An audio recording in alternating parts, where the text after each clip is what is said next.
Bueno, este es el relato de cómo cambié de ser evolucionista a creacionista. Y es una historia muy difícil para mí de relatar y es siempre un pesar para mí relatarla. Así que si tartamudeo un poco aquí al comienzo, me tienen que disculpar. No me gusta desempolvar todo este pasado. Pero hay ocasiones en las cuales es importante hacer ver cómo Dios ha conducido en la vida de una persona. Así que tengo que empezar esta historia desde el comienzo, desde su comienzo. Y cuando ustedes escuchen estos comienzos, a lo mejor se van a dar cuenta de por qué ocurrió lo que ocurrió. Es una historia extraña. Algunos de ustedes pensarán que algunas partes son incomprensibles o a lo mejor parecen demasiado raras para ser verdad. Pero el relato sí ocurrió y es un hecho que ocurrió de esa manera y yo no lo puedo borrar, así que lo voy a relatar tal como ocurrió, o por lo menos lo que me acuerdo de él.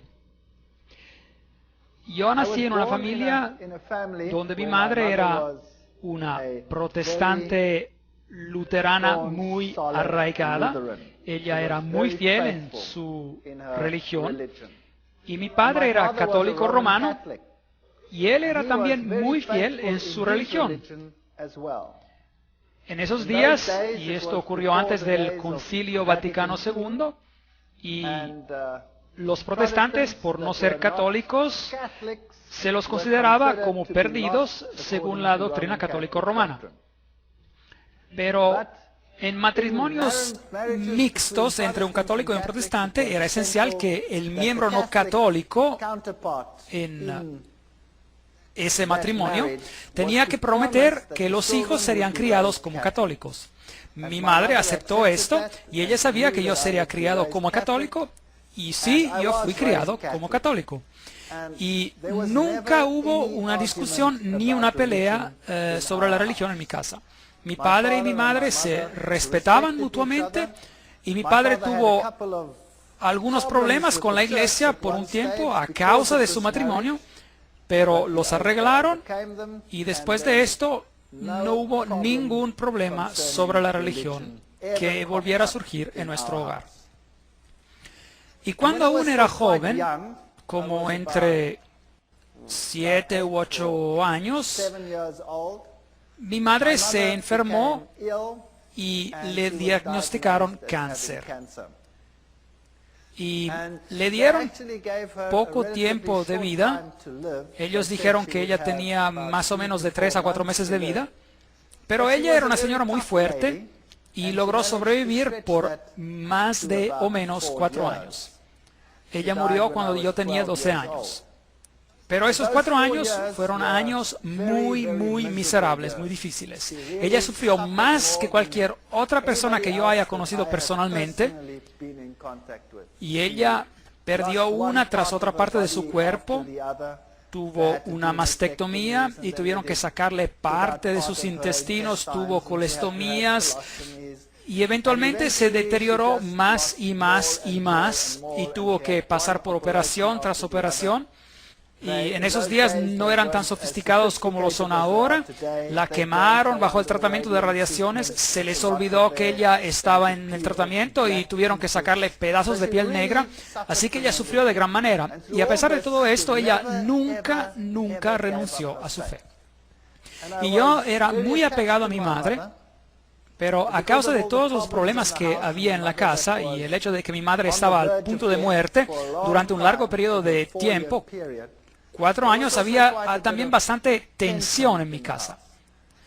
En la escuela recibí también una instrucción religiosa. Yo estudiaba en una escuela protestante, la mayoría protestante, era la escuela alemana. Y yo recibí la instrucción religiosa por separado. Los católicos iban a ver a la monja y ella nos daba la instrucción religiosa. Ahora, yo he encontrado monjas muy amables a lo largo de mi vida y he conocido a monjas que son verdaderamente dulces y suaves y que son muy amables con los que están a su alrededor. Pero esta monja en particular, que me daba instrucción religiosa, era una persona muy dura, según la experiencia que tuve de jovencito en ese entonces. Y constantemente me decía que era algo muy triste que mi madre, que era protestante, no vería al reino de los cielos, pero se asaría en el infierno por siempre y para siempre. Y esto me molestaba bastante porque yo quería mucho a mi madre, y especialmente porque ella tenía tanto sufrimiento en su vida. Y esto duró como unos 3, 4 años durante la enfermedad de mi madre. Y más seguía este asunto y más rebelde yo me volvía en cuanto a las enseñanzas que se me estaban dando. Yo iba a la iglesia muy regularmente, tenía que ir a la iglesia cada domingo con mi padre. Yo pasé por todos los sacramentos, como la comunión y todas las cosas que hacen los católicos. Y me volví tan resentido que al final solía ser bien descarado durante la clase de instrucción religiosa. Y me sacaron de la clase y se me dijo que tenía que sentarme afuera en el patio. Y por un par de años pasé por un infierno ardiente en esa escuela, porque el director de la escuela estaba de alguna manera relacionado con todo esto, y cada vez que me veía me daba una paliza. Y yo lo tomaba bastante bien, puedo ser bastante arrogante, o mejor dicho, yo era bien arrogante, y a lo mejor ahora no lo soy tanto, pero si se me atraviesan de manera bien mala, o a lo mejor el hombre viejo en mí regresa, no sé, continuamente lucho en contra de esto. Bueno, el director me azotaba, y me acuerdo bien claramente que yo me agachaba, y él me azotaba 1, 2 y 3 veces, y yo le preguntaba, ¿ya ha acabado o se le ha paralizado su brazo? ¿Qué le está pasando? Y él se enojaba tanto que él empezaba a darme unos azototes bien fuertes, y cuando ya me había dado 6, yo le decía, dame uno más por favor, porque yo lo puedo llevar a la corte, porque no se les permitía azotar solo 6 veces. Eso era lo que le permitía, así que yo no era muy popular. Pero el momento vino cuando yo estaba sentado en la clase un día, en la clase de instrucción religiosa, y la monja me dijo otra vez que las personas que eran como nosotros, y en particular como mi madre, irían al infierno por siempre y para siempre. Y yo me enojé tanto que tomé el libro de catecismo y lo hice en pedazos y se lo arrojé a sus pies, y le dije en un lenguaje no muy amable para un muchacho de esa edad, le dije lo que ella hiciera con su Dios. Y de ese día en adelante se me sacó de la clase de manera permanente, y yo tenía que sentarme afuera en el patio, sea que lloviera o que el sol resplandeciera. Y mi vida en esa escuela fue una miseria total. Yo nunca les dije nada a mis padres, nadie nunca supo lo que me estaba ocurriendo. Había también otro maestro que me llamaba al frente de la clase, aún antes de que la clase empezara, y me decía, ¿puedes venir aquí al frente? Y yo iba al frente y él me golpeaba, ¡pam! ¡pam! Derecha e izquierda, y me sacaba de la clase. Así que se me estaba sacando de 2 clases regularmente, y me convertí en un niño imposible. Solía sentarme arriba de los árboles cuando los maestros venían a buscarme, y tenía estas piñas, estos piñones, y se los aventaba. Bueno, esos eran los tiempos. Bueno, de todos modos, llegó el momento cuando mi madre ya no pudo más, y yo tenía 12 años de edad y ella murió. Y de ese tiempo en adelante mi vida de hogar se desintegró por completo. Mi padre se casó con otra señora que era la típica madrastra, casi como una madrastra de los cuentos. No me quería a su alrededor para nada, y posiblemente yo era un niño imposible, lo tengo que admitir. Así que me enviaron a hogares, y ya no se permitió ir a la escuela. Tenía que dejar la escuela y aprender un oficio. Y es allí cuando me desperté y dije, no quiero hacer esto. Así que logré convencer a unos parientes y fui a otra escuela.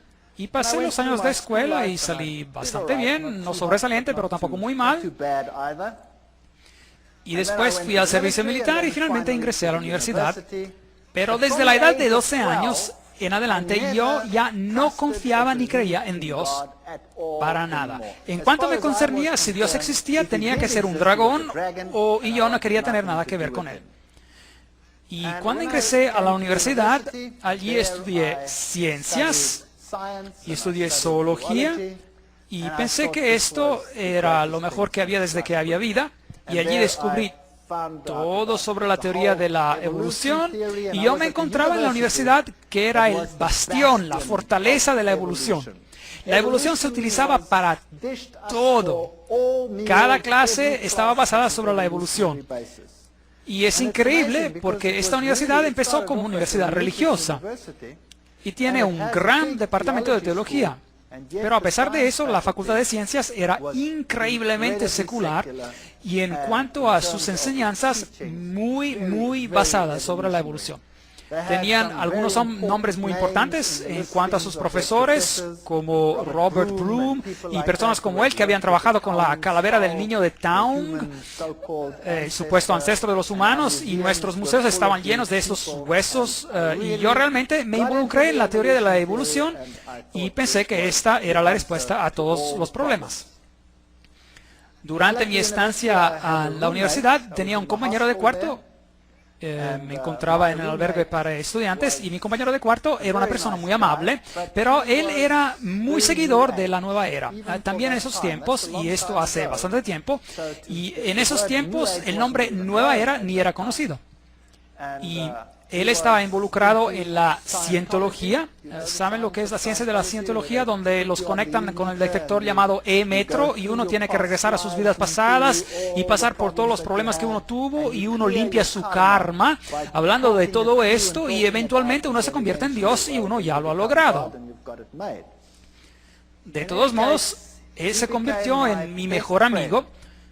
Y yo no tenía ningún sitio donde ir durante los fines de semana y no tenía ningún sitio donde ir durante las vacaciones. Siempre tuve que trabajar para poder salir adelante a la universidad porque mi madrastra había convencido a mi padre que él no tenía que pagarme nada, así que yo tuve que trabajar. Y años después, para que sepan, yo tuve una relación fantástica con mi padre y todo se arregló. Y como verán, las situaciones peores se pueden arreglar también, ya verán. Y durante las vacaciones yo no sabía qué hacer, así que iba a la casa de este compañero y él vivía a una distancia de 2.000 kilómetros en otra ciudad que se llamaba Durban. Y cada vacación yo me iba a la casa de él porque yo no tenía ningún lugar donde ir. Y allí yo conocí a mi, entre comillas, compañera de cuarto de hoy en día, es decir, a mi esposa, que era su hermana. Ella es mucho mejor compañera de cuarto de lo que él nunca fue. Y ahora les tengo que contar algo del pasado de ella. Ahora, ustedes saben que por qué yo era ateo, porque yo no creía en nada, había aceptado la teoría de la evolución y se había convertido en la respuesta a todos mis problemas. El pasado de ella era totalmente diferente. Su padre, en sus tiempos jóvenes, trabajaba para un periódico y se lo enviaba para investigar todos los acontecimientos raros del ocultismo en el país. Así que él trabajaba para este periódico y tenía su equipo de colaboradores y todo el equipo como cámaras infrarrojas y todo lo que se necesita, y él iba por Sudáfrica para investigar un acontecimiento raro tras otro. Él era muy escéptico y no creía en nada de esto, creía que era todo un gran chiste y que las sesiones de espiritismo eran una gran broma y una gran falsificación. Y mientras seguía asistiendo reunión tras reunión, él se dio cuenta de que esto no era una broma. Cuando él empezó a investigar algunos de esos acontecimientos raros y él estaba preparando su cámara, y en esa sesión de espiritismo en particular, él estaba preparando las cámaras y siempre estaba a la búsqueda para ver si habían escondido micrófonos, etc. Y algo lo agarró. No había ninguna persona que lo agarrara, pero alguien o algo lo agarró y lo golpeó de tal manera, tan fuerte, que tenía un golpe, un chichón grande como un huevo en su cabeza, y fue afortunado de poder escaparse aún en vida. Cuando a alguien le pasa algo así, uno no empieza a pensar, bueno, había un micrófono escondido que me dio un golpe. Así que él se encontró en situaciones que eran tan raras, situaciones en las cuales él más tarde se involucró. Situaciones como en la casa en la cual se había mandado a dormir al niño y los zapatos del niño regresaban caminando por el cuarto. Y en otra situación, con un bebé recién nacido que gritaba de manera histérica, y cuando los padres ingresaban a su cuarto siempre lo encontraban puesto arriba del armario, y ese es un recién nacido, fuera de su cama y arriba del armario, y corrían hacia él y justo lograban agarrarlo en los brazos antes de que se estallara al piso. Así que él fue a esa casa y selló cada una de las ventanas y puso sus guardias afuera porque él pensó que alguien estaba haciendo una broma pesada, y él mantuvo todo cerrado y se puso a la espera. Y asimismo el bebé empezó a gritar y él corrió hacia el cuarto, y el bebé estaba arriba del armario y justo llegó a tiempo para agarrarlo antes de que cayera al piso. Y hubo otras ocasiones cuando en una cierta casa excremento humano volaba por la casa, y él estaba sentado en esta casa y empezó a ventear y el excremento humano empezó a estrellarse en contra de las paredes. Acontecimientos muy raros, brujería de la peor. Había una casa que era plagada, acosada por un babuino que venía a destrozarlo todo. Un babuino es un chango, un mono grande, y este mono destruía todo y aterrorizaba a la familia y nunca podían atraparlo. Y luego un día le dispararon mientras entraba, y el mono se fue corriendo hacia afuera, y ellos siguieron las manchas de sangre y llegaron hasta el frente de la casa, y allí estaba tumbado uno de sus trabajadores muerto. Uno de sus trabajadores muerto. Así que esta era la típica brujería africana, así como se encuentra en África, en algunos lugares hasta la fecha. Y esto lo convenció de que había algo que estaba realmente ocurriendo, y él se involucró en sesiones de espiritismo más profundamente, y después empezó a aprender que había medium más elevados y medium de más bajo nivel. Los de más bajo nivel eran para la gente de bajo nivel, y los medium de nivel más elevado se comunican con los espíritus mejores. Y así fue como él se involucró en este tipo de actividades, y eventualmente él se involucró en el movimiento de la nueva era y logró él logró alcanzar un nivel muy elevado en este movimiento. Él escribió libros sobre esto, y él fue muy bien recibido en estos círculos de personas. Años después, los padres de mi esposa se divorciaron, y él se casó con una persona, una dama, que también había alcanzado una posición muy elevada en el movimiento de la nueva era. De hecho, es una de las instructoras en el curso de los milagros. Ella enseña a la gente cómo convertirse en Cristo y cómo hacer milagros. Situaciones increíblemente malvadas ocurrían de vez en cuando en ese hogar.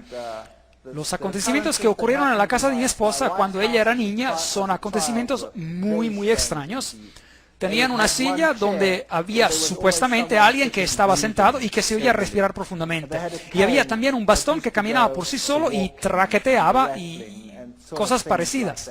Y ella creció con estas situaciones, y para ella esto no era nada. Ella estaba acostumbrada.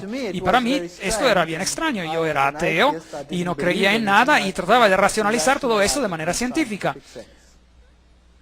Y después, cuando mi esposa y yo nos casamos, nos mudamos a la ciudad donde yo estaba en la universidad, y durante años no nos ocurrió ningún problema grave. Y después, con mi esposa, tuvimos nuestro primer hijo y nuestro segundo hijo, y después nuestro hijo más joven. Mi esposa estaba embarazada de él, y mi suegro vino a visitarnos. Y él se quedó en un departamento que teníamos afuera de la casa, y él se quedó allí con nosotros. Y pensando bien las cosas, yo creo que es ahí donde todo empezó a ocurrir, porque si uno tiene una presencia de ocultismo, del ocultismo, uno va a tener esa presencia en su casa por mucho tiempo. Les quiero también decir que cuando estábamos recién casados, fuimos a vivir muy cerca de ellos, y pasaron acontecimientos muy extraños en nuestra casa. Acontecimientos absolutamente horrorosos en algunas ocasiones. Nuestros platos volaban por el cuarto y se estallaban contra la pared, y cosas similares. O cuando uno estacionaba el coche y el coche empezaba a tambalear moviéndose hacia un lado del garaje. Ocurrieron cosas muy extrañas en esos entonces. Pero uno se olvida de esos acontecimientos y uno los racionaliza y piensa que a lo mejor no existieron, pero eran acontecimientos extraños. Cuando mi esposa estaba embarazada con nuestro último hijo, y mi suegro se mudó a vivir en nuestra propiedad. Ella se enfermó de manera grave y estaba tan enferma que nosotros no pensábamos que ella sobreviviría. Y ella entraba y salía del hospital y tenía que estar con un respirador y estaba muy, muy enferma. Y después pensamos que había algo que estaba mal con el embarazo, y los doctores analizaron todo y ellos dijeron que lo mejor que se podría hacer era de abortar, porque el niño estaba probablemente muerto. En esos tiempos aún no tenían un escáner en los hospitales, así que no podían saber exactamente y no sabían si a lo mejor el niño ya estaba muerto o no. Así que decidimos que teníamos que transferir a mi esposa a otro hospital donde tenían un escáner, y ya logramos hacer eso. Y ella estaba muy enferma, tenía una temperatura muy elevada, y ellos hicieron el escaneo, y este pequeño feto era de un tamaño así de pequeño, y él se encontraba en muy buen estado y estaba chupando su pulgar. Así que nosotros decidimos que no íbamos a abortar, pero más bien que íbamos a continuar con el embarazo. Y íbamos a ver todo lo que ocurriría. Y por fin, después de 9 meses de infierno y de enfermedades y de toser y de pasar más tiempo en el hospital que afuera del hospital, ya dejaron salir a mi esposa y el niño nació. Y este niño era el niño más miserable que uno se pueda imaginar. Era un niño imposible. Él gritaba desde la mañana hasta la noche. Si uno quería darle de comer, uno tenía que envolverlo varias veces en una manta para que no pudiera mover sus brazos, porque si no él agarraría y rasguñaría a uno con sus uñas mientras se le trataba de darle de comer. Y si uno lo ponía en la cama, él gritaba y gritaba y seguía gritando. Así que teníamos un método donde uno quedaba sentado cerca de él y mecía la cama por largo tiempo hasta que por fin el niño se dormía. Y uno se iba a hurtadillas a la cama y trataba de dormirse, y el momento que uno lograba dormirse, el niño empezaba a gritar otra vez. Y esto siguió por meses, una situación absolutamente caótica. Y no había nada que uno pudiera hacer para apaciguar a este niño. Mi esposa estaba destrozada y yo estaba destrozado, estábamos todos totalmente hechos pedazos. Y después, una noche, a las 2 de la mañana, yo tuve un sueño, que alguien me estaba estrangulando. Y el sueño fue tan real que me desperté sudando frío de la cara, y mi corazón estaba latiendo como loco, como si fuera un tambor tocando rápidamente, y yo me senté tieso tratando de recuperarme de esa pesadilla terrible que había tenido. Y justo el momento después, el pequeñito en el cuarto al lado del nuestro gritó como si alguien lo estuviese matando. Y mi esposa y yo recibimos un susto tan grande que salimos corriendo de la cama y corrimos hacia nuestro pequeño bebé y lo tomamos en los brazos. Y cuando hicimos eso, él empezó a temblar de manera violenta y su temperatura subía y le daban convulsiones por la fiebre. Así que lo llevamos de urgencia al hospital y lo miraron y tuvieron que poner una tienda, una carpa de refrigeración. Tenían una tienda, una carpa que tenía temperaturas bajas, y le pusieron una infusión endovenosa, y después él estaría entre la vida y la muerte. Y él se recuperaba de esa situación y regresaba a la casa y permanecía tan imposible como antes de irse al hospital. Y después las cosas iban bien por unas 2 o 3 o 4 semanas, no me acuerdo exactamente del periodo de tiempo entre estos ataques.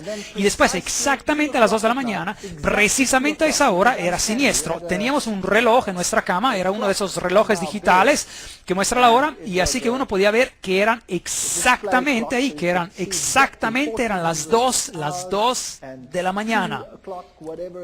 Las 2 de la mañana. Y en ese momento es que yo me despertaba con ese sentimiento terrible de que alguien me estaba estrangulando, y sacudía levemente a mi esposa y le decía: acabo de tener esa pesadilla horrorosa otra vez. Y después el pequeñito gritaba en el cuarto del lado, y salíamos corriendo y lo tomamos en los brazos y lo mismo ocurría.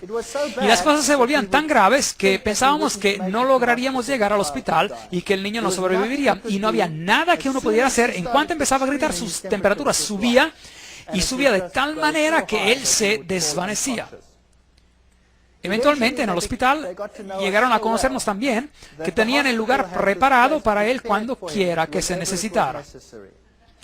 No sabían lo que le estaba pasando, nunca pudieron encontrar la causa. En una de esas ocasiones el doctor dijo que tenían que inyectarlo en su zona lumbar, porque tenía que haber algo que estaba mal con el fluido de su espina dorsal. A lo mejor tenía un tipo de infección cerebral que estaba causando esto. Y yo me acuerdo que lo estaba llevando al hospital y era solo un bebé. Y después él gritó de tal manera que mi esposa se puso histérica, y cuando los doctores salieron a vernos dijeron, esto es increíble. Había 4 adultos que tenían que inmovilizar a este bebé, y él tenía menos de 1 año de edad, y había 4 adultos que tenían que inmovilizarlo porque él les daba trabajo a los 4. Así que este pequeño bebé, no cabe duda, estaba bien poseído.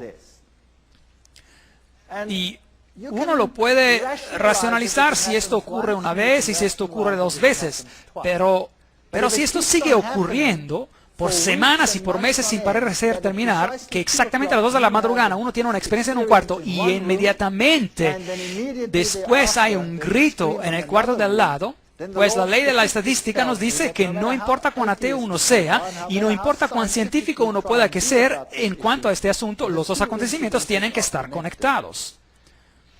Y yo estaba sentado en el hospital un día y mi esposa y yo nos turnamos para estar con el pequeñito, y él se encontraba en una situación muy grave, y esto ya había ocurrido innumerables veces, y allí yo me encontraba en el hospital y estaba corrigiendo asignaturas, y me acuerdo de esto como si fuera ayer. Estaba corrigiendo esas asignaturas, y de repente en esta tienda, en esta carpa de refrigeración, el niño empezó a temblar y empezó a tener uno de estos ataques y arrebatos en su cama. Y corrí y llamé a la enfermera y lo tomé en mis brazos, y él temblaba de tal manera que arrancó las infusiones que tenía en el cuerpo. Ahora, el niño había tenido tantas infusiones intravenosas que no podían ya encontrar venas para inyectarlo en sus brazos o en sus piernas, así que le tenían que poner las infusiones en su cabeza. Y el niño tembló de tal manera que las infusiones se arrancaron de su cabeza, y ahora yo tenía el niño con este ataque y la infusión que se había arrancado de su cabeza, y la vena que se había roto por completo, y la sangre que se le corría por la cara. Y era un cuadro tan horrible que me enloquecí, no podía soportar semejante situación. Y por fin se calmó el bebé y lo regresaron a la carpa y le pusieron otra vez la infusión, y él sobrevivió esa noche. Pero esa noche, sentado allí, yo me dije a mí mismo, ¿qué puedo hacer? No existe ayuda médica, no hay nada que nos pueda ayudar, y los 2 accidentes tienen que estar conectados. ¿Y dónde iba yo a poder encontrar ayuda para resolver esta situación? Y como el dicho va, una vez católico, católico para siempre. Y mientras estaba sentado allí, esa noche, en ese hospital, reflexionando sobre estos asuntos, las imágenes de la Iglesia Católica y su poder sobre los demonios, y la película El Exorcista que acababa de salir, y pensé, a lo mejor puedo regresar a mi antigua iglesia y pedirles que me ayuden. Así que tomé la decisión que haría esto porque no tenía otra salida, y el día siguiente me fui a la Iglesia Católica, y el sacerdote católico estaba sentado en un cuarto, y me acuerdo bien también del detalle, tenía una copa ahí, una botella de brandy, y no estaba muy sobrio.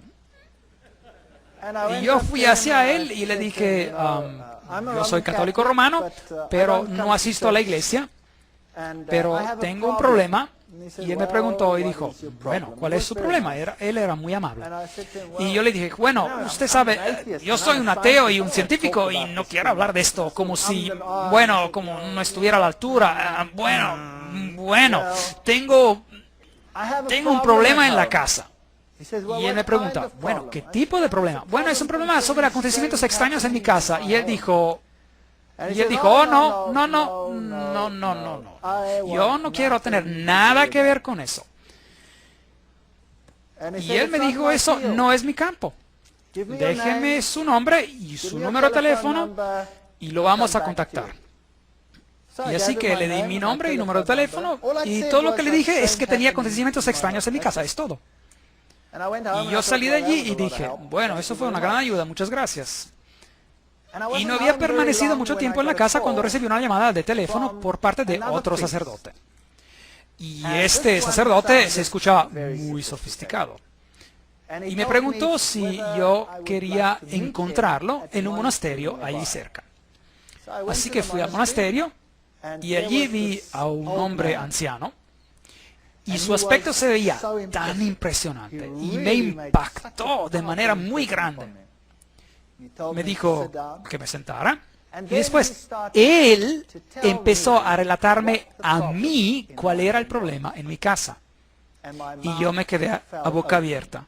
Si hubiese habido una mosca en el cuarto, hubiera entrado directamente en mi boca.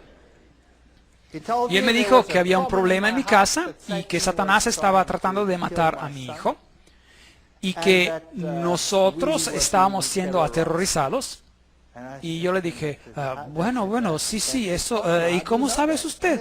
Yo no le he relatado esto a ninguno. Y él me respondió, no se preocupe de cómo yo sé de esto. Y yo sé también que el problema de su casa es tan grave que tomará los niveles más elevados de acción para que nos libremos del problema. Y también vamos a tener que dar una misa en su casa. Y después me dijo, es ilegal para mí dar una misa en la casa. Para dar una misa en una casa privada, yo necesito el permiso del obispo para hacerlo. Y ya lo he recibido. Aquí está. Y allí estaba el permiso firmado del obispo para dar una misa en mi casa. Él sabía de antemano lo que iba a acontecer, él sabía de antemano que necesitaba la autorización y todo ya estaba arreglado antes de que yo ni siquiera le dijese de qué se trataba el problema. Ahora, esto me dejó totalmente impresionado. Pues yo le dije, muy bien, usted puede venir a mi casa y puede hacer todo lo que necesita hacer. Pero yo tengo un problema, porque yo soy un ateo y yo no he asistido a la iglesia. Y ahora usted va a dar una misa y va a hacer todas esas cosas en mi casa y usted sabe, yo me he portado mal durante todos esos años. Y él dijo, bueno, pero de seguro usted no va a permanecer ateo ya. Y le pregunté, ¿y qué hay de mi esposa? Ella ni es católica. Ella pertenece a la iglesia reformada holandesa. Y él dijo, no hay problema. Así que él vino y habló con mi esposa y mi esposa se quedó tan impresionada como yo. Ella se quedó muy impresionada y él me dijo, llévenme por la casa. Y lo llevamos por la casa y cuando llegamos al cuarto del pequeño, de repente empezó este hombre a caerse. Y ya no podía permanecerse de pie, este hombre anciano, y yo me quedé detrás de él y estaba tratando de sostenerlo, así como lo hacen en la plataforma de esos ministerios religiosos cuando alguien se va a caer y no saben de qué lado la persona va a caer. Bueno, ocurrió lo mismo con él. Él estaba ahí temblando y sudando y siendo verdaderamente sacudido. Y eventualmente la cosa se calmó y lo llevamos a los otros cuartos y después ingresamos a nuestro cuarto y otra vez empezó a caer, pero no de manera tan grave como en el cuarto del pequeñito. Y después me dijo, el cuarto del pequeñito es el lugar peor de su casa. Ahora tenemos que exorcizar su casa entera. Tráigame algo de agua. Le trajimos algo de agua. Y después él sacó una sal especial, que dijo que era una sal muy especial, una sal bendita para exorcizar. Y él hizo la señal de la cruz con la sal en el agua. Y después me dijo que él tenía un anillo particular, que tenía las reliquias de un santo en particular, y que era potente en cuanto a exorcizar. Y él, ese sacerdote, había sido un exorcista para la Iglesia Católica Romana en muchas naciones. Él era de Irlanda. Y después agarró este tazón de agua bendita que había preparado y pasó por cada ventana y puerta de la casa y tomó de esta agua y dibujó una cruz en cada ventana. Y claro, cuando el agua evapora, queda como quiera un marco muy ligero de una cruz en la ventana. Y él pasó por toda la casa con esta agua bendita y después puso el agua bendita al piso y después dijo, ahora vamos a dar la Santa Misa aquí en el cuarto de este niño. Y él preparó todo y mientras él estaba preparando, nosotros teníamos muchos animales domésticos, mascotas en la casa, un perro y 2 gatos y todo tipo de animal y todos los animales que uno tiene cuando tiene niños en la casa. Y mientras él estaba preparando la misa, de repente todos los animales vinieron al cuarto corriendo, ¡boom!, de golpe. Y allí estaban sentados. Y yo miré todo esto y dije, esto es extraño, ¿qué está ocurriendo? Y él dijo, bueno, él dio la misa y después antes de irse, él dijo, ahora lo que ustedes tienen que hacer es que arriba de cada cama de cada niño, ustedes tienen que poner lo siguiente. Y él sacó de su bolsillo amuletos de Lourdes donde María había aparecido, de Lourdes, y él nos dijo, nos dio los amuletos de Lourdes y nos dijo que había muchos falsos, pero estos eran los originales, y nos dijo que teníamos que ponerlos sobre cada cama de los niños. Y después hizo algo increíble, tomó la cruz con la cual él había sido ordenado y me la dio y me dijo, esta póngala sobre el pequeñito. Yo odio cuando el diablo destruye a niños pequeños. Así que la colgamos ahí arriba, y mi esposa estaba dando clases de cerámica en la escuela técnica y había hecho una vasija muy bella y decidió dársela como un regalo, porque ¿cómo puede uno pagar por lo que este hombre había hecho? ¿Qué puede hacer uno? Así que ella le dio esto como regalo. Y él dijo, este regalo es tan precioso, yo lo voy a dar a las monjas que se encuentran en un cierto monasterio donde ellas jamás salen a ver la civilización. Y después se fue. Y esa noche estábamos muy ilusionados. Tomamos al niño pequeño y él estaba bastante contento y no estaba gritando como era usual, y lo tomamos y le dijimos que era la hora de ir a la cama, y cuando eso ocurría se volvía una fiera, pero ahí estaba contento él. Y lo pusimos en su cama, y él estaba apenas empezando a dar sus primeros pasos, y lo pusimos a la cama, y el niño, cada vez que lo poníamos a la cama, siempre había hecho lo siguiente: se había puesto en una posición fetal, y es decir, se hacía bolita y empezaba a golpear y a gritar y a ponerse totalmente rojo y a volverse totalmente loco. Y esa noche lo pusimos a la cama y se acostó de espalda y se rió. Y extendió sus brazos de esta manera y empezó a hacer los sonidos de que los niños pequeños hacen, como gu gu, y se durmió. Y por primera vez en su vida durmió durante toda la noche. Y la noche siguiente también durmió durante toda la noche. Y la noche siguiente, y la noche siguiente, y la noche siguiente, y la siguiente semana, y el siguiente mes. Y ahí estaba yo, el científico ateo testarudo, que lo sabe todo. Y había paz y calma en mi hogar. Y después me di cuenta de que yo no lo sabía todo, para nada. Y ahora me dije, ¿y ahora qué voy a hacer? Aquí hay un problema muy grave en mi casa, y la iglesia resuelve el problema. Ahora, ¿voy a ignorar lo acontecido o voy a decir, existe un Dios y yo tengo una responsabilidad hacia ese Dios? Y por varios meses yo luché con este pensamiento, verdaderamente luché interiormente, y mi esposa también luchó con esos pensamientos, y después dije, no tengo otra elección, yo tengo que regresar a la iglesia. Afortunadamente mi primer hijo había llegado a la edad donde tenía que atender las clases para la comunión, y esto me dio una excusa para ir a la iglesia. Así que fui a la iglesia, y allí había un par de estudiantes en esta pequeña villa universitaria, y ellos me dijeron, ¿qué hace usted aquí? Y yo les dije, bueno, mi hijo tiene que frecuentar para prepararse a la comunión. Y yo empecé a ir a la iglesia, y me involucré bastante en la iglesia nuevamente. Cada domingo, fielmente, todos íbamos a la iglesia. Y mi esposa empezó a decir que así tenían que seguir las cosas. Así que ella también frecuentaba la iglesia, aunque no se involucró tanto como yo. Y porque había tanta armonía en la casa, ya nos volvimos más relajados. Y un día estaba sentando y pensé, esta casa necesita un cambio. Y como típico hombre de chepe alemán, le dije a mi esposa, ¿sabes? Si hiciéramos esto y esto y el otro, podríamos hacer algo con nuestra casa. Y subí arriba al ático para ver exactamente cuáles eran los muros maestros, y después agarré un mazo y derrumbé todo lo que no me gustaba.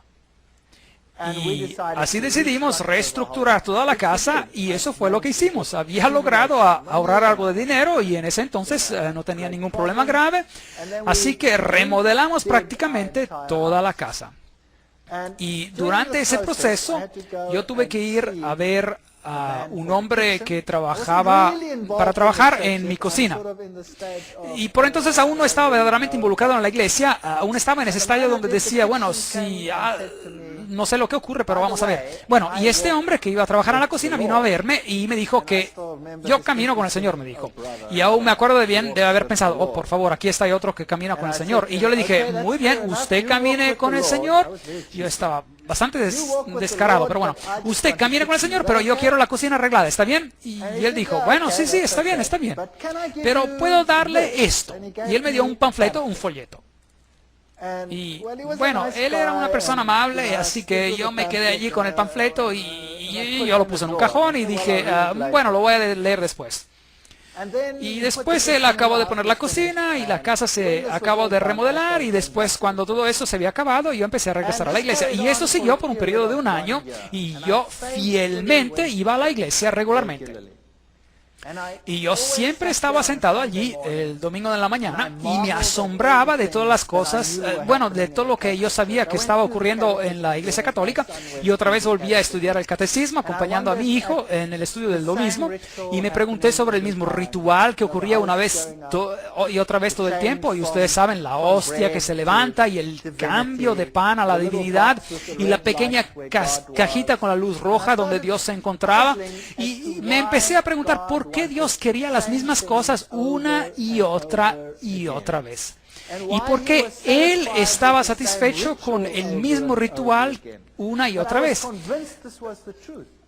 Pero yo estaba convencido que esta era la verdad. Yo estaba convencido que el catolicismo era el representante de Dios aquí en esta tierra, porque había resuelto el problema en mi hogar. Pero yo quería conocer a ese Dios. Y yo quería saber lo que significa tener una relación con ese Dios.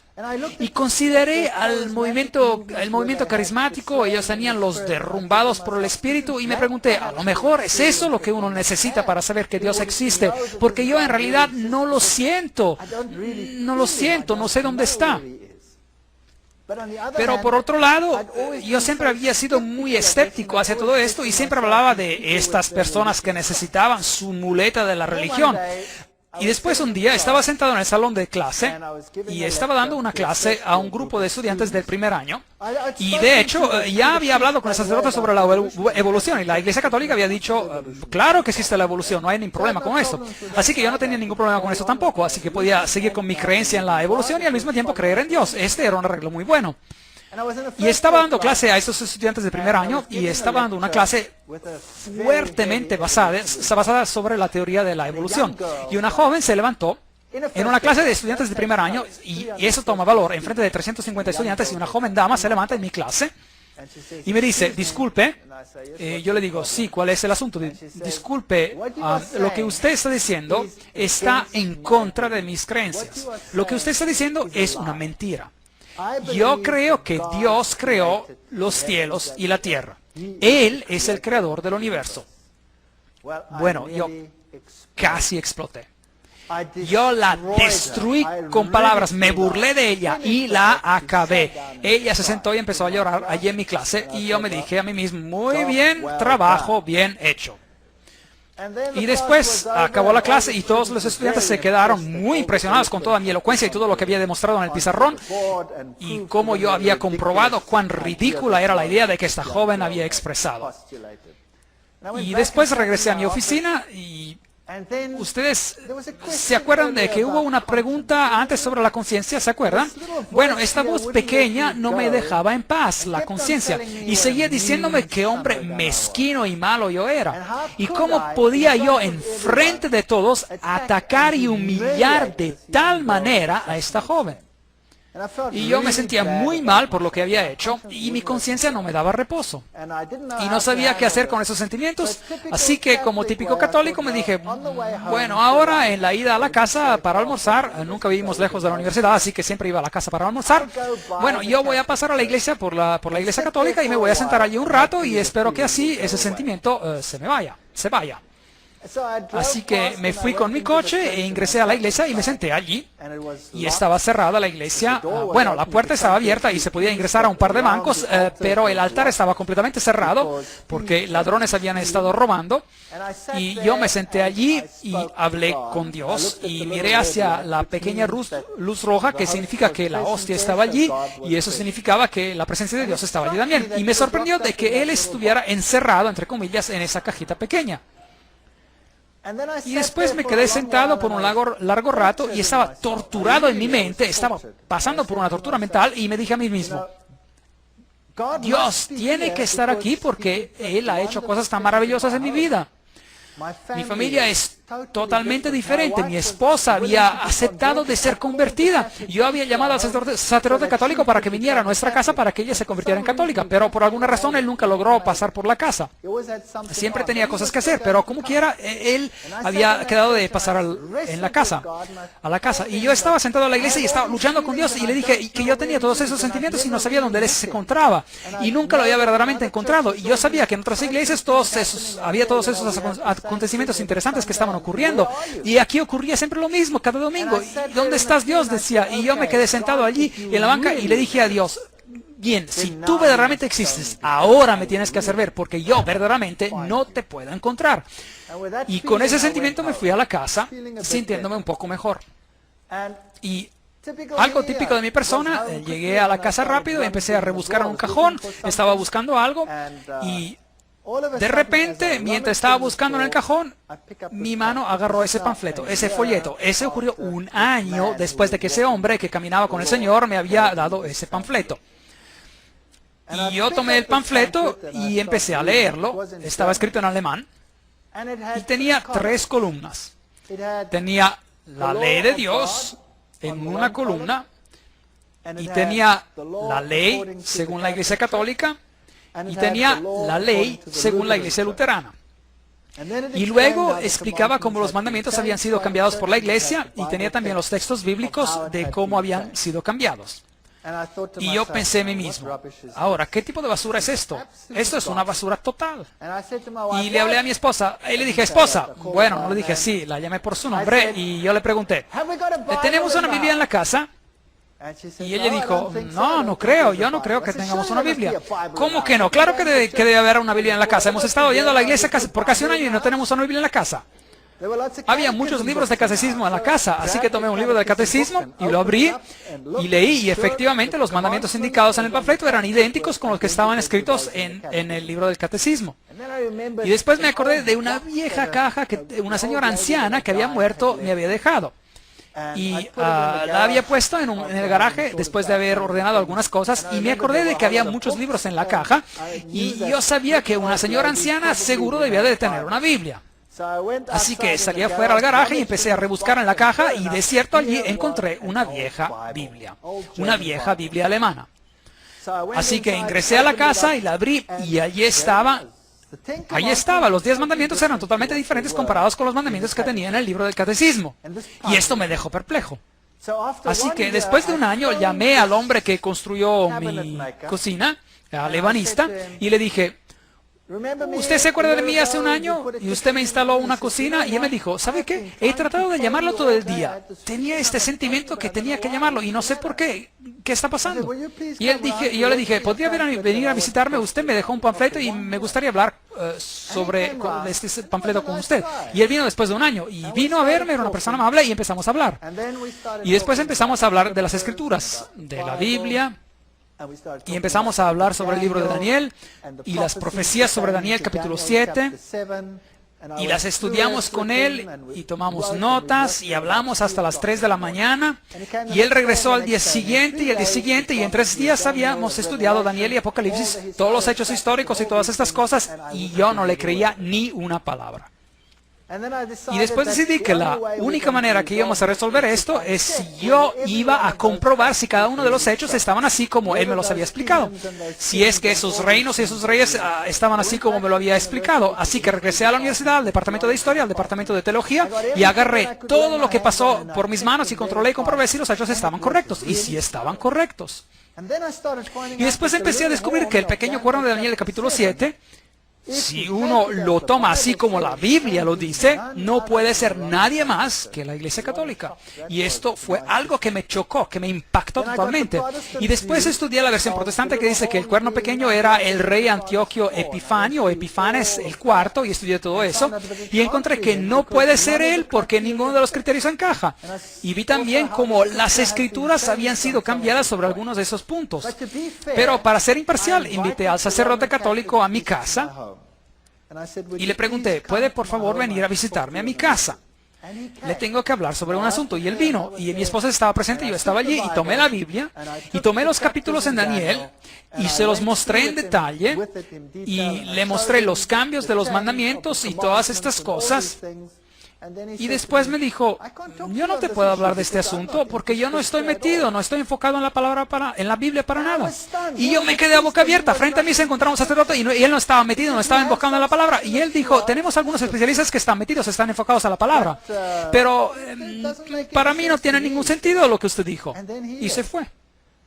Y después llamé a pastores de otras iglesias y debatimos, a veces hasta las horas tardías de la noche, sobre lo que el pequeño cuerno era. Y cada vez que regresaban a mencionar a Antioquio Epifanio, yo les decía, pero no puede ser porque él se levanta después de Roma, el cuerno pequeño. No puede haber sido un rey durante los tiempos griegos. Y eventualmente ellos también se iban y decían que no puede ser de otra manera. Así que yo estaba delante de este terrible dilema. Y lo peor de todo fue en que empezamos a hablar sobre el sábado. Este otro hombre, el de la cocina y yo.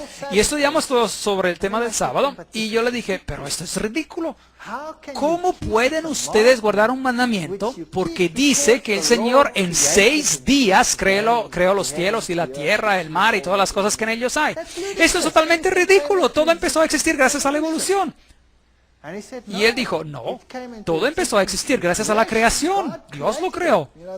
Y se me calentó la cabeza y yo le dije, pero eso es basura. Y él me dijo, se lo voy a comprobar. Y yo le dije, inténtalo pues. Y él lo intentó. Y el día siguiente él vino a mi casa con una pila de libros de este tamaño, todos sobre el creacionismo. Y me los dio. Y yo me acuerdo que cuando revisé esos libros y daba mi clase rápidamente y regresaba a mi oficina y revisé esos libros muy rápidamente y se los regresé en un periodo de tiempo muy corto. Y aquí están sus libros, le dije. Y él me preguntó, ¿y qué opina? Y yo le dije, nunca he leído tanta basura en toda mi vida. Y él me dijo, no se preocupe. Y me trajo otra pila como la primera. Y también revisé esos libros y era todo tan confuso y lleno de tanta basura. Y le regresé los libros. Estos libros no son para nada científicos, no puedo aceptar esto. Así que debatimos sobre si Dios era el creador o si no era el creador y yo lo maté con la ciencia. Tenía todo el vocabulario científico a mi disposición, era un catedrático, un evolucionista y yo sabía qué decirle a gente como él. Yo había sido entrenado para esto y sabía cómo aniquilar a gente que se oponía al científico en alguno de esos campos. Y él se frustró de tal manera conmigo y un día él se frustró tanto que me dijo, ¿sabe qué? ¿Qué? Y yo no tengo un problema con la evolución o la creación. Usted tiene un problema. Y usted se resuélvalo.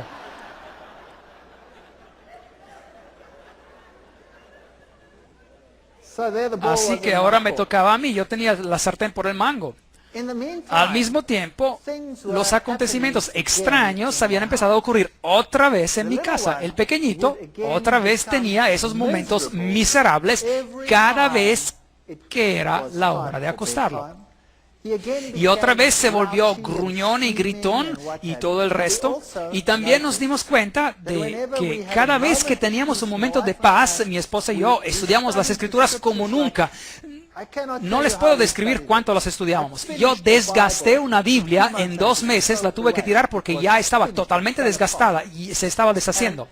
Y mi esposa estaba estudiando y ella tenía un problema increíble con esa idea del sábado. No tenía sentido, parecía tan loca. Y nadie al trabajo sabía lo que me estaba ocurriendo. Y un día fui al trabajo y la secretaria en mi departamento vino a verme y me dijo, tengo algo para que usted lea. Y me dio un montón así de alto de documentos.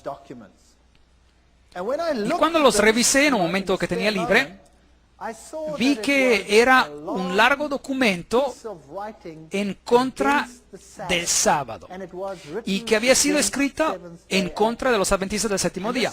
Y esto me sorprendió mucho porque nadie en el trabajo sabía lo que me estaba ocurriendo.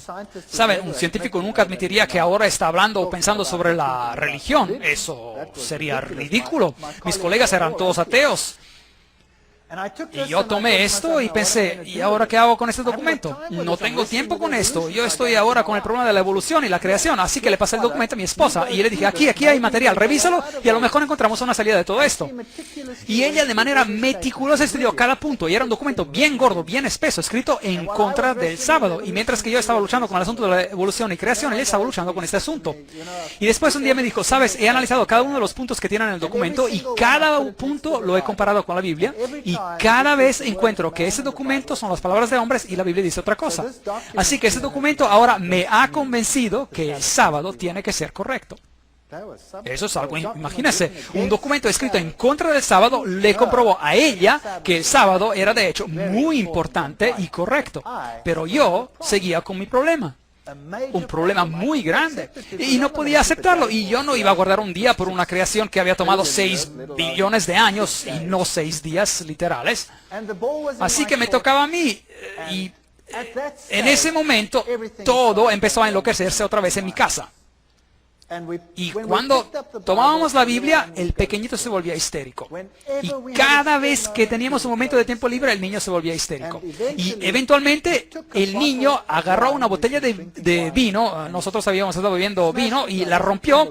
Y yo no me encontraba en el cuarto en ese momento, pero escuché que se había roto un vidrio.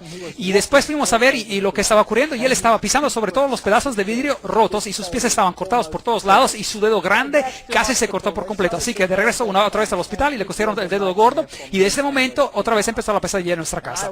Y yo estaba luchando en mi mente con la cuestión del sábado. Y un día estaba en la biblioteca de la universidad, y en esa universidad teníamos una biblioteca basada sobre la evolución, y era la biblioteca más grande de ese tipo en todo el hemisferio sur del planeta. Y yo me dije, bueno, tiene que haber una solución. Y me dije en mi mente, Dios, si hay algo que está mal con esta teoría de la evolución, yo no lo he encontrado, y tú me lo tienes que mostrar, porque nadie me puede mostrar esto. E ingresé a la biblioteca y tomé un libro. Y mientras estaba saliendo, un colega me paró y me dijo, un momento, hay otro libro que usted tiene que tomar, que es el mismo libro que este, pero una nueva edición. Y se encuentra en los estantes interiores. Algo raro. Bueno, así que yo fui a la sala interior y tomé esa edición también. Y así que con los 2 tomos me fui a la oficina y empecé a leer. Pero empecé a leer los 2 al mismo tiempo. Y mientras estaba leyendo uno, la vieja edición decía que hay un problema muy grande con los cetáceos, con las ballenas, porque aparecen de repente en el registro fósil y totalmente formados, y no hay evidencia de que uno dio origen al otro. La nueva edición del libro envolvía todo esto en términos científicos y decía, los cetáceos tienen un origen antiguo y evolucionaron de este y este y este y este, etcétera, etcétera, etcétera. Y examiné el libro modelo tras modelo, y la edición antigua admitía que había un problema en el modelo teórico, y la nueva edición nunca admitía que había un problema. Y es allí que empecé a pensar, un momento, hay algo que no está bien aquí. Hay algo que no está claro aquí. Y cada vez que ingresaba en la biblioteca, como que cada vez un milagro ocurría. Sacaba un libro y exactamente el próximo libro que sacaba decía lo opuesto sobre el mismo tema. Y en corto tiempo tenía un gran montón de libros con estos ejemplos. Y en ese entonces estaba dando clases sobre la genética. Y empecé a pensar sobre esto. Y después empecé a analizar este asunto de la genética. De la misma manera como lo hemos hecho en las conferencias sobre el creacionismo. Y empecé a pensar bien cuáles son los problemas. Y me dije, déjeme ahora de manera objetiva sentarme y considerar cuáles son los problemas. Y produje una lista tan grande de problemas que me dejó sorprendido. Y hay algo que me tiene que haber ayudado, porque la lista de problemas era tan grande que parecía increíble. Y después una noche estaba sentado en la casa y el pequeño otra vez se portaba de manera imposible. Él se fue a la cama y nosotros también nos acostamos, y a las 2 de la mañana tuve una pesadilla. Me se estaba estrangulando, y el pequeñito dio un grito al momento después y nosotros corrimos hacia él y lo mismo ocurrió. Pero él no se enfermó tanto como para que lo lleváramos al hospital, solo tuvo una fiebre muy alta y pudimos controlarla de una manera u otra en la casa. Y después contacté al ebanista, el que me había puesto la cocina, y le dije, ¿sabes? Hay algo verdaderamente raro aquí. Yo sé que según la Biblia, que este sistema, el sistema romano católico, no puede ser el sistema de Dios. Pero habíamos tenido este problema y no le quería contar sobre esto. Y bueno, después le dije como a medias, pero no le conté todo. Y él me dijo, no se preocupe, vamos a orar. Y el problema se paró. Y una semana después volvió a ocurrir otra vez, a las 2 de la madrugada. Y lo que había ocurrido sin que yo supiera, él había reunido a un grupo de personas y él les había pedido que oraran a las 2 de la madrugada, que se levantaran, así que ellos ponían sus despertadores regularmente y se levantaban y oraban por una familia que ni tampoco conocían. Y tuvimos una paz total, donde pudimos estudiar nuestras Biblias con paz y calma. Y después una noche, una de las damas que oraban decidió que, bueno, ahora ya iban bien las cosas porque se tenía que levantar. Y no se levantó.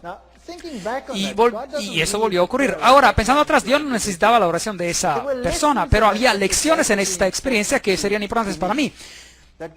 Que Dios quiere la unidad entre su pueblo y todos tienen que estar unidos sobre un asunto. Así que esa fue una lección para ellos y también para nosotros. Y después llegué al punto donde yo sabía que no podía quedarme entre dos opiniones para siempre. O esto es la verdad, y lo había estudiado y verificado, había buscado a profesores que me hablaran sobre el significado en griego de esto, el significado hebreo de esto otro, había averiguado los hechos históricos, había estudiado las profecías, no había otra manera en la cual todo esto tuviera un sentido lógico. Había estudiado lo que las otras iglesias habían dicho al respecto y no tenía sentido. Y yo sabía que había que tomar una decisión. No había otra salida. Y yo decidí que sí lo iba a hacer. Iba a decidir a favor de esto. No importaba cuán aislada y rara me pareciera ser esta iglesia. La primera vez que mi esposa vio adventistas, se puso a llorar.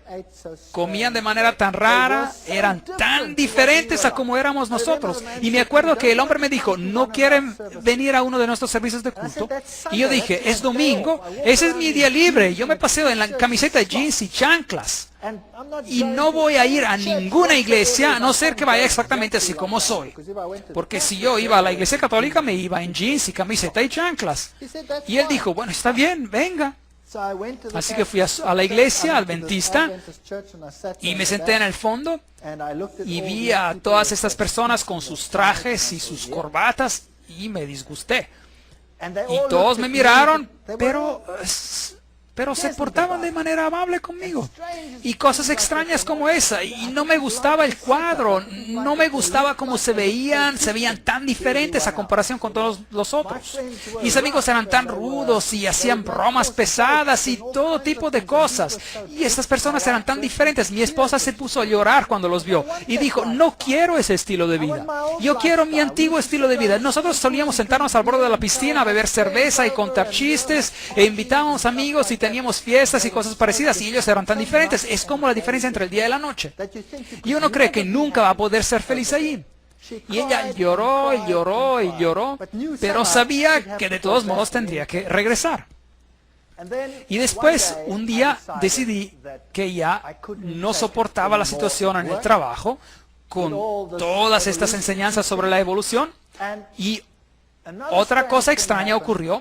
La cabeza del departamento me pidió liderar, de ser el líder de un grupo de discusión sobre la evolución con los estudiantes de posgrado dentro de unas 2 semanas. A todos les tocaba y a mí me hubiera tocado dentro de unos meses, pero algo ocurrió y anticiparon mi turno.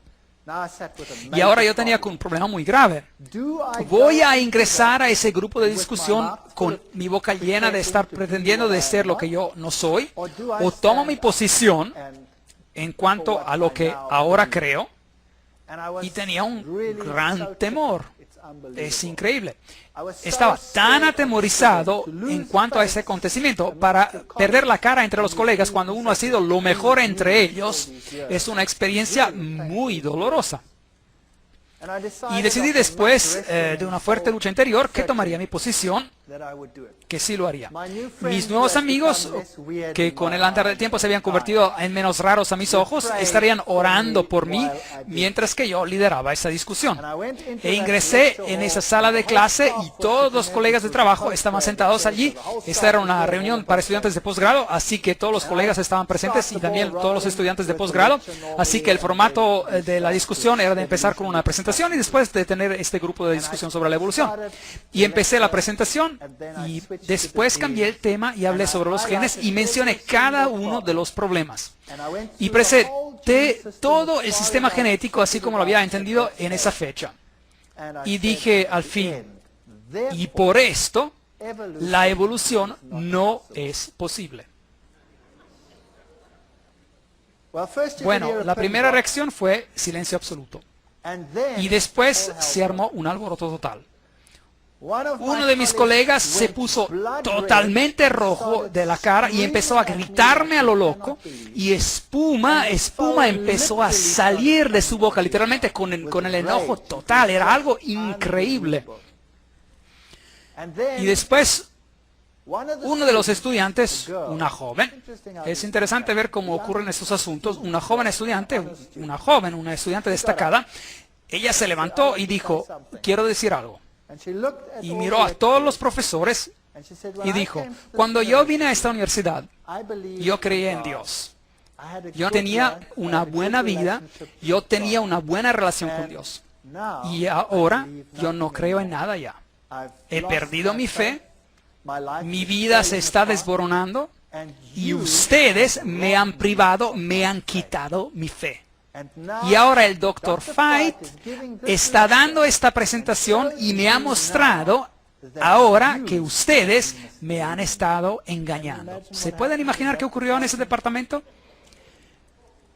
Ese fue el fin. Mi vida ya no valía ni un centavo en cuanto a mi credibilidad científica. Había dejado de ser. Cuando caminaba por la vía, mis colegas se daban la vuelta y caminaban por el otro lado. Y en ese momento decidí que sería imposible para mí de seguir. Y después tuvimos una reunión especial donde se decidió que la base de toda enseñanza tiene que ser la evolución. Y claro, yo no podía estar de acuerdo. Así que decidí dar mi carta de despido. Así que me despedí. Y la cabeza del departamento me dijo, bueno, usted no puede hacer eso de esta manera. Yo tenía muchos estudiantes y era bien popular entre los estudiantes. Y la mayoría de los estudiantes de posgrado estaban bajo mi supervisión. Y después el rector de la universidad me llamó para que lo viera. Y el rector dijo que tenía que ir a verlo. Y bueno, pensé yo, ahora tengo que ir a ver al rector. ¿Y qué voy a hacer? Nunca he tenido algo bueno como que vestir. Nunca había tenido un traje en mi vida, así que me compré un traje para ir a ver al rector. ¿Lo pueden creer? Y cuando me puse ese traje tonto para ir a ver al rector, algo me impactó tremendamente, como si me hubiera dado un relámpago. Es algo personal, y me dije, mira qué estás haciendo, tonto. Te pones un traje para ir a hablar con un hombre, pero cuando vas a visitar a Dios, te pones unos jeans y una camiseta. Bueno, eso es algo muy personal y a mí no me interesa si alguien va a la iglesia con sus jeans y su camiseta. Eso está bien, pero eso es algo para mí a nivel personal. Y esto me estorbaba. Y después fui a la oficina del rector y me senté enfrente del rector y empezamos a hablar. Y él habló conmigo por 1 hora. Y era muy difícil para la universidad deshacerse de mí, porque yo tenía todos estos estudiantes a cargo. Y empezamos a hablar y por fin él dijo, ¿sabes? ¿Qué pasa si decides de no armar problemas? Pues te podríamos dar algo mejor. Eso sería de promoverte a nivel de profesor. Y yo era bastante joven y hubiera sido el profesor más joven de la universidad. Y yo lo miré y le dije, el precio es demasiado alto. Y yo me voy a ir como quiera. Y después él dijo, bueno, esto es muy interesante. Y de hecho, ¿quién cree usted que tiene la verdad? Y allí estaba, sentado en silencio. ¿Voy yo a admitir que yo creo que una pequeña secta que todos detestan tiene la verdad? Y digo esto a un hombre que tiene esta posición tan elevada en esta universidad y también en el gobierno en general. Y empecé a divagar y bueno, usted sabe, Cristo, las iglesias, bueno, sea lo que sea, ni me acuerdo de lo que le dije. Y él me dijo, no, eso no es lo que yo quiero saber. Yo quiero saber de usted, ¿quién dice usted que tiene la verdad? Bueno, y hice lo mismo que la vez anterior. Y él me paró y dijo, no, yo no quiero saber de eso. Yo quiero saber de usted, ¿quién cree usted que tiene la verdad? Y empecé otra vez con lo mismo y dentro de mi cabeza escuché ese gallo cantar. 3 veces pensé,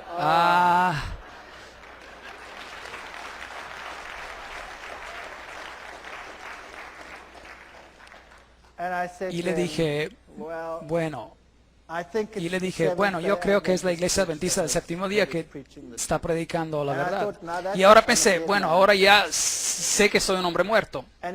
Y él no dijo nada, ni una palabra. Y él dijo, bueno, muchas gracias. Le doy mis congratulaciones sobre sus decisiones y espero que todo vaya bien con usted. Y eso es todo lo que dijo. Y me despedí de la universidad y puse mi casa en venta y la primerísima persona que vino a verla ingresó y dijo, increíble, qué casa increíble. Y la compró. La primera persona. Y ahora tenía ese dinero y sabía que mi credibilidad científica se había acabado. La carrera universitaria era algo que había renunciado a causa de mi fe. Y Dios se ocuparía de mí de ahora en adelante. Y todo iba a salir requete bien. Ahora voy a recibir este dinero y vamos a hacer algo grande con él. Vamos a empezar una pequeña hacienda en algún lugar y vamos a hacer que la gente venga y vamos a dar testimonio y vamos a hacer grandes cosas con este dinero. Y reuní a algunas personas y empezamos este proyecto y plantamos trigo y el trigo creció a lo loco. Y creció tan alto que los campesinos de todo el distrito vinieron y dijeron, ustedes que trabajaron en la universidad, ustedes saben algo de especial. Y yo dije, no, estamos haciendo exactamente lo mismo que hacen ustedes, pero me dije a mí mismo, es porque nosotros estamos caminando con Dios, es por esto que nuestro trigo ha crecido mucho más que el de ustedes. Y si ustedes hicieran lo mismo, también el trigo de ustedes crecería de la misma manera. ¿Ves? Una vez cristiano, todo les va a ir de manera fantástica. Y estaba contento de estar afuera de la universidad y nos mudamos a ese lugar y empezamos a poner en marcha el proyecto. Y nuestro dinero estaba todo invertido en el terreno. Invertimos mucho más dinero en préstamos para conseguir todo lo que se necesita para una cosecha de trigo. Todo para hacer toda esta cosecha de trigo. Y después una bandada de pájaros llegó, que era tan grande como nunca he visto en mi vida. Y pasaron por alto todas las haciendas con el trigo pequeño y se bajaron en el mío y lo hicieron su casa y quedaron solo rastrojos. Y después de eso, un acontecimiento tras otro, todo fue mal. Hubo sanciones contra Sudáfrica en ese entonces, la economía fue totalmente destruida, las tasas de interés que habían quedado al 3-4% subieron repentinamente hasta el 28, el 30 y en algunos casos hasta el 36%. Y los préstamos que se podían pagar muy cómodamente se convirtieron en una pesadilla total. Y la única manera de ganar dinero se nos quitó y fuimos totalmente destruidos. Todo lo que jamás había poseído se fue de un golpe, desvanecido como la arena entre los dedos. Y todos los medios que me servían de apoyo desvanecieron. Y los pájaros se comieron la cosecha de mi campo. Y yo le dije a Dios, ¿cómo puedes hacerme algo así? ¿Cómo me puedes destruir? ¿Cómo puedes permitir que algo así ocurra? Y ya no tenía nada con que sustentarme, ya no tenía nada. Mi credibilidad científica era cero. Nunca podía regresar a mi trabajo anterior, era acabado. Y las cosas se pusieron peor, y llegamos al punto cuando ya no nos quedaba nada, ni comida, nada.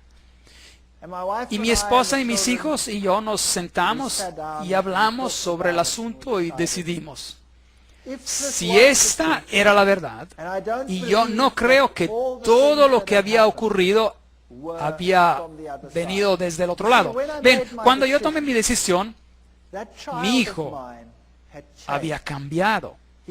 Él se convirtió en un niño totalmente diferente. Antes, aun cuando no estaba enfermo, él tenía como quiera una mirada oscura y sombría en su cara. Y él cambió de tal manera que se convirtió en el más dulce y amable niño en nuestra casa. Se convirtió en un placer de vivir con él. Y yo sabía que lo que había ocurrido anteriormente había sido una artimaña. Yo sé que la Biblia dice que Belcebú no va a echar afuera a Belcebú.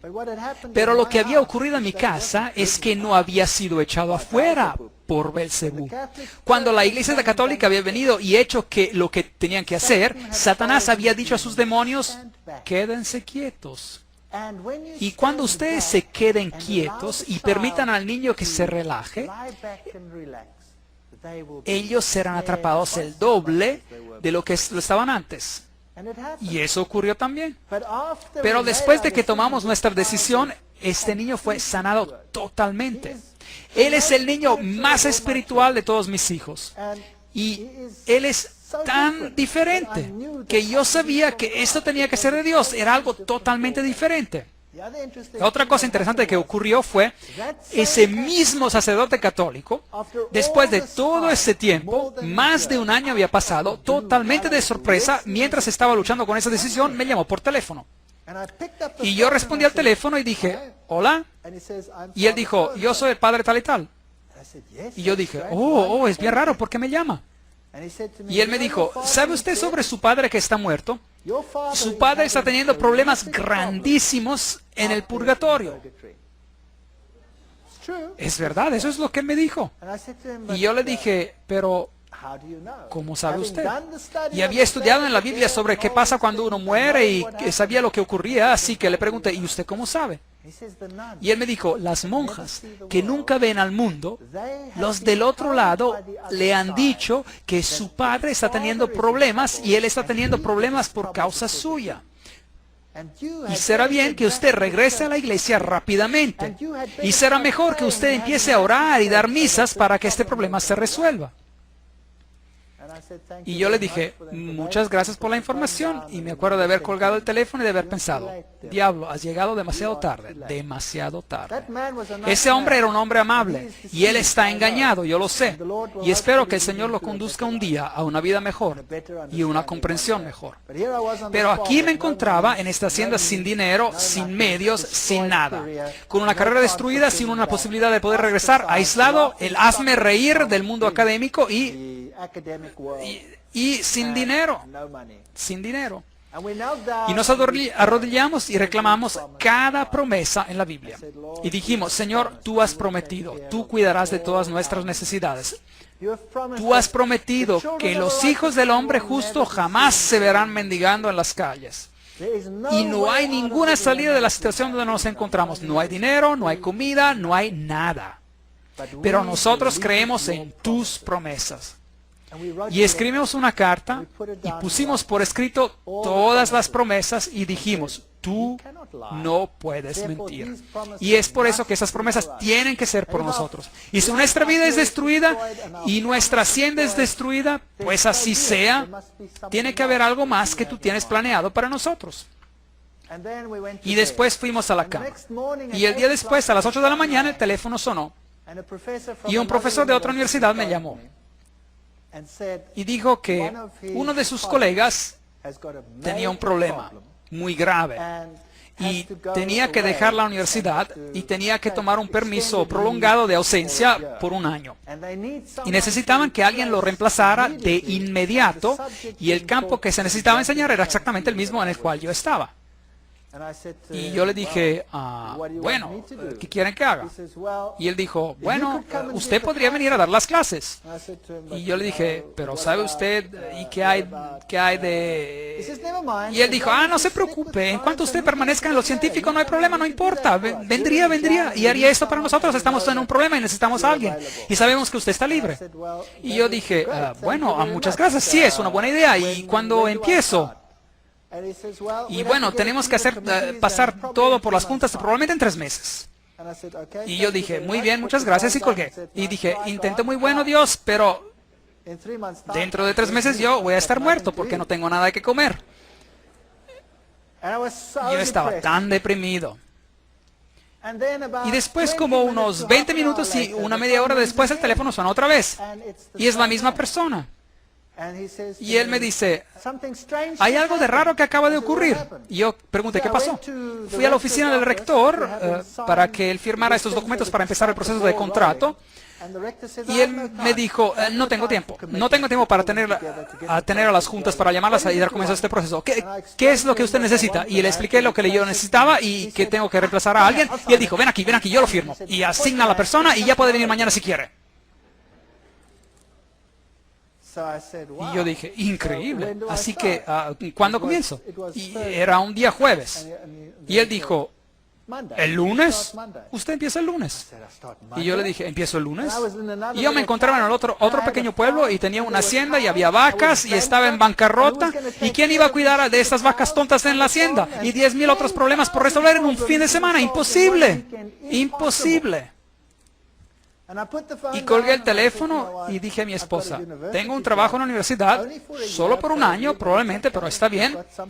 Por lo menos tenemos algo con que empezar, pero tengo que empezar el lunes y ¿quién va a cuidar del resto? Así que oramos y dijimos, Señor, tú tuviste una solución, seguramente tú que sabes todo tienes que tener las otras soluciones también. Y acabamos de terminar cuando alguien tocó a la puerta y una pareja joven llegó.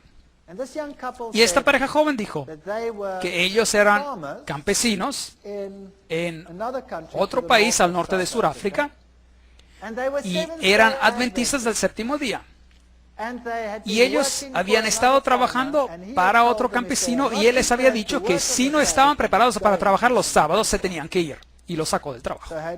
Así que habían perdido su trabajo porque guardaban el sábado. Y el joven me dijo, no tengo dónde vivir, no tenemos dónde quedarnos. Y yo les pregunté, ¿les gustaría vivir en esta hacienda? Y ellos dijeron, sí, claro. Y yo les dije, yo no les puedo pagar nada. Y el joven dijo, está bien, usted no me tiene que pagar nada. ¿Podemos vivir aquí? Claro que pueden vivir aquí. Lo que ustedes vendan de la leche, eso lo pueden guardar para ustedes. Y yo pensé que pagaría el interés de todos los préstamos que tenía con mi salario y todo esto estaba resuelto en 24 horas.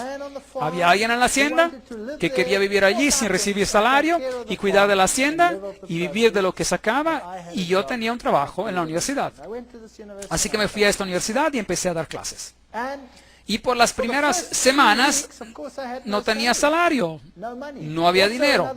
También otro milagro, durante ese mismo periodo encontramos una casa en el medio del mes y no tenía que pagar nada hasta el final del mes. Mis niños se fueron a la escuela y recibieron ropa para ir a la escuela, uniformes. En mi país había uniformes para ir a la escuela. Toda la ropa y todas las medidas y todos nos los pusieron a la cuenta hasta el final del mes. Pero no tenía ni un céntavo para comprar un poco de comida para seguir adelante. Y después ingresé a mi coche y yo no cuento a las personas que me encuentro en un problema de dinero. Ingresé a mi coche y estaba conduciendo y estábamos conduciendo con la última gasolina que nos quedaba y mi hija dice, ¿qué es esto aquí? Y ella recogió 150 rand, la moneda de Sudáfrica, en esos tiempos equivalía a $150, y dijo, estaban en el piso, y la semana después encontramos otros 150. Yo no sé cómo llegaron hasta el coche, pero esto permitió que siguiéramos hasta que llegó mi primer salario. Y les puedo decir que esta es la verdad. Hubo momentos cuando pasamos por tiempos muy difíciles, cuando no teníamos casi dinero, todo mi dinero se iba para pagar intereses, y llegamos a momentos cuando se nos acababa todo y ya no teníamos comida para nada. Y me acuerdo un día estar sentado a la mesa sin comida, orando al Señor y dándole gracias por lo que íbamos a recibir, a comer, y esa es la verdad. Cuando sonó la campana de la casa y salimos y no había nadie, pero había una canasta llena de comida allí en el piso, y ese es un hecho. Les quiero decir algo. Si ustedes conocen al Dios vivo, a lo mejor el camino de ustedes no va a ser un camino de rosas. A lo mejor no tendrán lo mejor de todo lo que necesitan, pero su agua y su pan serán seguros y Él cuidará de ustedes. Mientras me encontrara en esa universidad, había estado dando clases por los primeros 3 meses cuando motines, disturbios estallaron en la universidad. Había un caos tan grande en mi país, había motines por todos lados. El rector ordenó que se pospusieran los exámenes. Y después ya no encajaban con lo que quedaba de tiempo. Y un día tuve que empezar temprano y todos mis exámenes cayeron en ese día. Y después la cabeza del departamento me llamó y yo le dije, ¿qué tengo que hacer ahora? He hecho todo lo que tengo que hacer acá. Y por 6 semanas ya no hay nada que va a suceder, solo motines en el campus de la universidad. No tengo exámenes que dar las próximas semanas. ¿Qué tengo que hacer? Y él dijo, vete, ve a la luna por lo que me importa. Y regresa en 6 semanas. Y mientras alguien había arreglado al mismo tiempo para que yo fuera por un viaje por 6 semanas a los Estados Unidos y otros lugares para observar las foretas petrificadas y otras cosas alrededor del mundo. Y yo había dicho a esa persona, olvídense, acabo de empezar un trabajo y no puedo decirle a mi jefe que me quiero ausentar por 6 semanas. Y allí estaban las 6 semanas. Y pude viajar a esta gira de estudios. Ustedes han visto muchas de esas fotos en esas conferencias. Y yo les podría contar una historia tras otra y los podría mantener ocupados toda la noche. Les quiero decir que el Señor intervino con tal poder en nuestras vidas, y mientras seguimos con nuestras vidas nuevamente, de regreso a la universidad, empezaron a respetarme por la ciencia que estaba practicando. Y eventualmente me dieron una posición permanente y tuve que empezar otra vez del comienzo. Antes era profesor adjunto y ahora era profesor auxiliar y eventualmente regresar a ser profesor adjunto y después profesor y después cabeza de departamento, a pesar de lo que yo creo y a pesar de lo que yo digo. Si ustedes piensan de que Dios no puede cuidar de ustedes, yo les quiero decir, Él puede hacer todo. Yo estoy empleado en una universidad secular. Yo soy profesor y cabeza del departamento de zoología en una universidad secular. Y yo enseño y predico el creacionismo, lo cual es imposible en cuanto a imaginación humana. Y a pesar de eso, yo tengo esa posición. Nunca tengan miedo de tomar posición por el Señor y por su verdad. Si usted es honesto, el Señor se va a ocupar de todas sus necesidades. Yo no sé si esto va a ser para siempre. Tarde o temprano alguien va a cerrar la posibilidad, pero no me importa. El Señor va a tener algo más.